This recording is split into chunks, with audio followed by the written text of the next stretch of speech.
Is it a misconception that fat loss in a 66-year-old female, as opposed to a 33-year-old female following the exact same protocol, diet, exercise, sleep, will be much more difficult to obtain? This is an interesting question, and we have a couple um, podcasts on sort of midlife and aging, and we've done some myth busting, and we've also talked like on a evidence-based note of like there are physiological changes that happen. And the truth is that nobody can follow the exact same protocols and get the exact same results. Okay, like we're all going to have a different result. Annie and I could be following the exact same training program, the exact same meal plan, and her and I would get different results. Mm-hmm.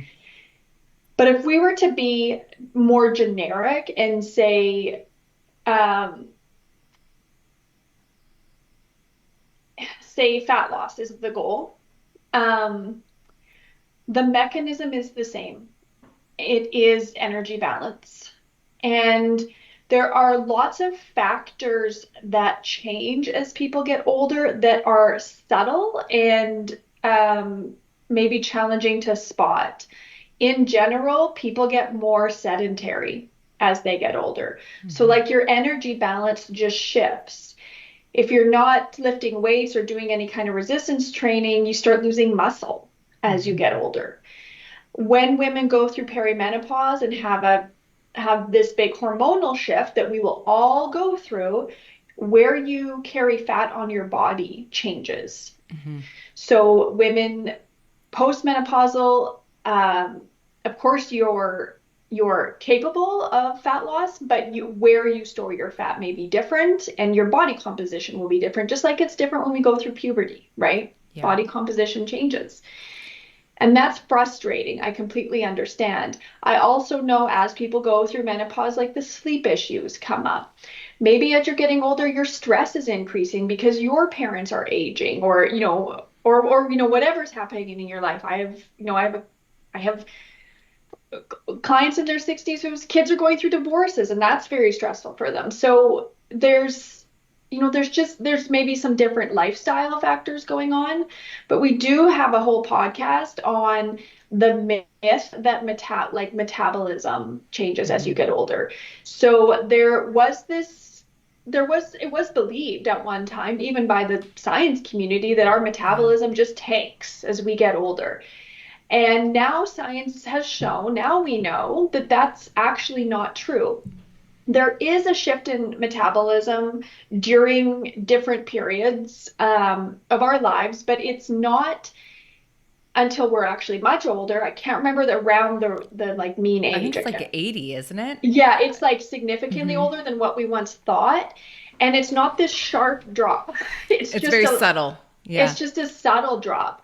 So why all of this is important to know is because the diet industry is like a bajillion-dollar industry that is constantly telling you that these things, your metabolism is tanking, you're over 65, so you've got to lose weight differently now. And it's like, it's not true. And it has women chasing their tails instead of like problem solving what the issue is. Mm-hmm. Now, if I was, when I'm working with clients that are like maybe some in their 40s, some in their 60s, some in their 30s, like the principles are the same. Okay, they're the same. However, we may make modifications based on where they're each at in their life and what their lifestyle challenges are.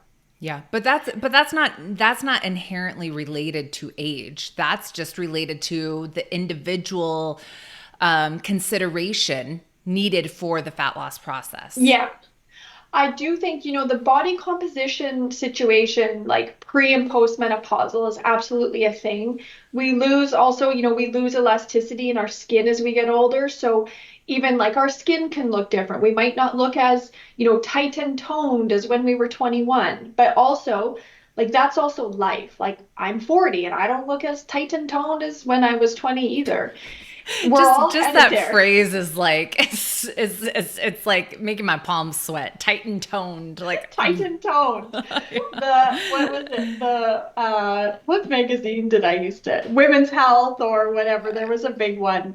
Who there was a fitness model always. Anyways, Titan toned. yes. And so if that's what you're, there's probably age related body composition changes that we can't control and need to accept versus, but like if it's actually reducing your body fat percentage, the mechanism is the same. Mm-hmm. And if you know that and you understand it, and it can really actually protect you from all these diet culture things. Now, also, we do have another podcast on supplements for healthy aging that we recorded with two dietitians who sort of specialize in kind of postmenopausal. Mm-hmm. And so there are different supplements that can be complementary to your health, right? As you get older, as we get older, our bodies don't what would be the word, like process protein the same way. So we actually need a little bit more protein as we get older to get the same benefit from Mm-hmm. a lower amount. But those are honestly they're not enormous rocks.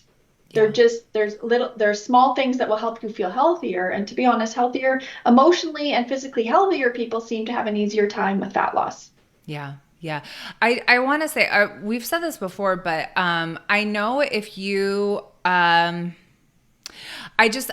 can remember back in my dieting days when I really wanted the reason that I was struggling to lose weight to be like a medical condition outside of me. Not that I Yeah. wanted a medical condition, but I remember like I do have thyroid. I do have Hashimoto's, which I didn't discover until a little bit later in life. But, before that, I can remember thinking like, oh, it must be my thyroid. It must be my metabolism. Maybe I have some sort of like gluten or celiac or I something. thought, yeah, I went through the gluten phase. Yeah. Because I really was just genuinely from the best place possible, like hoping to find answers and an explanation why it seems so difficult for me. And so I know that sometimes when we say the mechanism is the same, those same principles are still applicable. It can be I wouldn't surprise me if people are like, oh, shit, there's not this like magic secret that you're missing out there. But on the flip side, I think it's actually hopefully really encouraging to know that there isn't a magic secret out there and that you can do this with the information that you already have available. It's just a matter of like, as we were talking, consistently applying Probably need those, just more practice. Yeah. yeah, those The other principles. thing is that my big epiphany around all of this was like, it's like when you actually read behavior change research, it's like, oh my gosh, the reason I'm struggling with this is because I'm a human being with a human brain, and the human brain loves forming habits. And your Mm-hmm. human brain doesn't care if it's a good habit or a bad habit. It Yeah. loves forming them. And it's so easy for us to slip into those bad habits. Understanding that our brain evolved to find shortcuts because our brains don't want to be expending energy all day. This is like evolutionary stuff. It's why we survived this long. But in these modern environments, all these survival mechanisms that were once advantageous to us are now a disadvantage in these environments. Mm-hmm. And so for me, the epiphany was like, oh, it's my behaviors. And I just have so many unconscious behaviors that I'm unaware of because of my human brain. That's what it is. And if I can become more aware, gather the information, and really work on this habit change, it's going to happen to me. And for me, that just was empowering. Like Yeah. it was, oh, I'm not broken. I don't have an issue, like a metabolic issue I can't control. It's like, it truly is my behaviors, and I can guide this ship. Yeah. Now, is the process frustrating in trying to like find the behaviors, change the behaviors, stick to the behaviors? Yes, it is, and it is for all of us. Yeah. But you definitely aren't going to get anywhere without the right support. Yeah. Yeah. Yeah. Yeah. Or as you mentioned, chasing bogus processes, supplements, methods that Yeah. aren't helpful and quite honestly could be really harmful. Could be harmful. Yeah. Absolutely. Yeah. Yeah.